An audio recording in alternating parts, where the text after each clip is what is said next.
நெறைய பேர் வந்து சொல்றாங்க, அவங்கள ஏன் சுட்டு பிடிக்கணும்? அப்படிங்கிற கேள்வி வந்து வச்சுட்டே இருக்காங்க. இங்க திரும்ப திரும்ப அந்த கேள்வி எழுந்துட்டு இருக்கு இல்லையா? அதாவது கால்ல மாவு கட்டு, ஏன் கால உடைச்சிடணும்? ஏன் அவங்களா உடைச்சுக்கிட்டாங்களா? தப்பி ஓடுறப்போ ஏன் சுட்டு பிடிக்கணும்? அந்த மாதிரியான விஷயங்கள் எல்லாமே இருக்கு.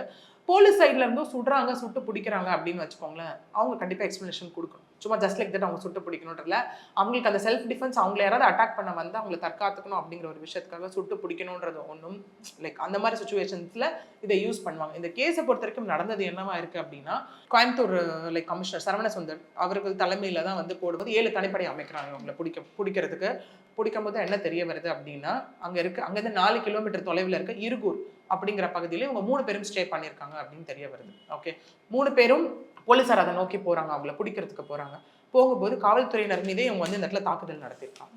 அதாவது காவல்துறையினர் மீதே அரசு தலைமை காவலர் சந்திரசேகர் அவரது இடது கை மணிக்கட்டுல வந்து வெட்டியிருக்காங்க. கூடவே பீளமேடு காவல் ஆய்வாளர் அர்ஜுன் மற்றும் சரவணம்பட்டி காவல் ஆய்வாளர் ஞானசேகரன். ஓகே. இவங்க மீது எல்லாமே இவங்க தாக்குதல் நடத்தியிருக்காங்க. தாக்குதல் நடத்திட்டு அவங்க வந்து தப்பி ஓட முயற்சித்திருக்காங்க அந்த அறிவாலை வச்சு. அப்பதான் போலீசார் என்ன பண்ணிருக்காங்க அப்படின்னா, இவங்க கால்களில் சுட்டு பிடிச்சிருக்காங்க. ஏன்னா போலீசாருக்கு இருக்கக்கூடிய ஒரு இன்ஸ்ட்ரக்ஷன்ஸ் அதுதானே. பிடிக்கணும் அப்படின்னா அவங்களை ஃபர்தர் மூவ்மெண்ட் ரெஸ்ட்ரெயின் பண்றதுக்கான ஒரு விஷயங்கள். ஓகே. அப்படி இருக்கும் போது இந்த இடத்துல இந்த கருப்புசாமி குணாக்கு வந்து 2 கால்லயும் குண்டடி பட்டிருக்கு. அதே மாதிரி காளீஸ்வரன் அப்படிங்கிற பர்சனுக்கு ஒரு காலில் பட்டிருக்கு. இவங்களை அரெஸ்ட் பண்ணி மீட்டு தான் கோயம்புத்தூர் கவர்மெண்ட் ஜிஹெச்ல இந்த இடத்துல அட்மிட் பண்ணியிருக்காங்க. ஓகே.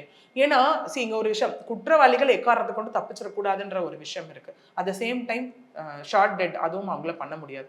அவங்கள உயிரோட பிடிக்கணும், ஃபர்தர் தப்பிக்க விடக்கூடாது அப்படிங்கிற ஒரு விஷயத்தின் ஒரு கட்டாயத்தின் பேர்ல போலீசாரே தாக்குதலுக்கு உள்ளாகும் போது இங்க இந்த விஷயம் நடத்தப்படுது. அதுதான் இந்த கேஸ்லயும் நடத்தப்பட்டிருக்கு.